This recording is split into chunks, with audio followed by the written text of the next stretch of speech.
This is a touch switch. I replaced the touch switch for NPN and PNP.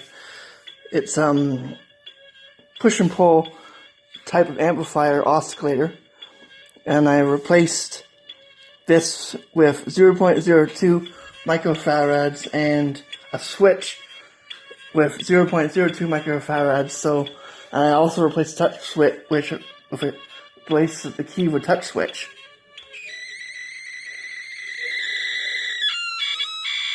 But press too high on it,